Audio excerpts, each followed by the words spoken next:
In this video, I'll show you how to download the latest Windows 11 27H2 build, or what many people believe could be the early experimental version of Windows 12. The current build number is 29599, available through Microsoft's Future Platform channel. Now, you might be wondering why I'm referring to it as Windows 11 27H2 or possibly Windows 12.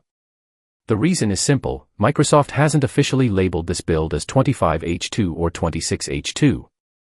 Because of that, many users and enthusiasts speculate that it could be the first experimental development build of Windows 11 27H2 or even an early preview of Windows 12. With that said, let's jump straight into the download process. First, open your web browser and search for Download Windows Insider Preview. You can also find the direct link in the video description. Once you're on the page, click the profile icon in the top right corner and sign in with your Microsoft account. After logging in, scroll down until you see the Select Edition section. Click on it, and you'll notice that Build 29599, Future Platform, is now available. In the past, downloading experimental, dev channel, or beta channel ISO files usually required third-party websites like UUP-Dump. However, Microsoft now allows users to download Future Platform development builds directly from its official website, making the process much easier and more reliable.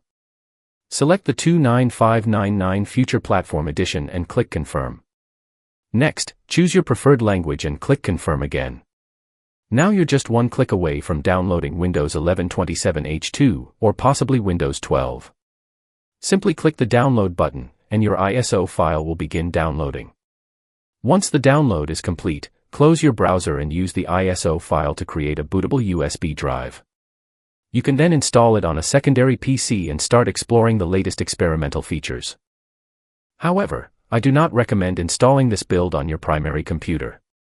Since it's an experimental development build, some features may not work correctly, and you could experience bugs, performance issues, crashes, or compatibility problems that affect your overall experience. For the best results, install it on a secondary PC or a test machine instead. If you found this video helpful, don't forget to leave a like, subscribe and turn on notifications for more Windows updates and tutorials. Thanks for watching, and I'll see you in the next video.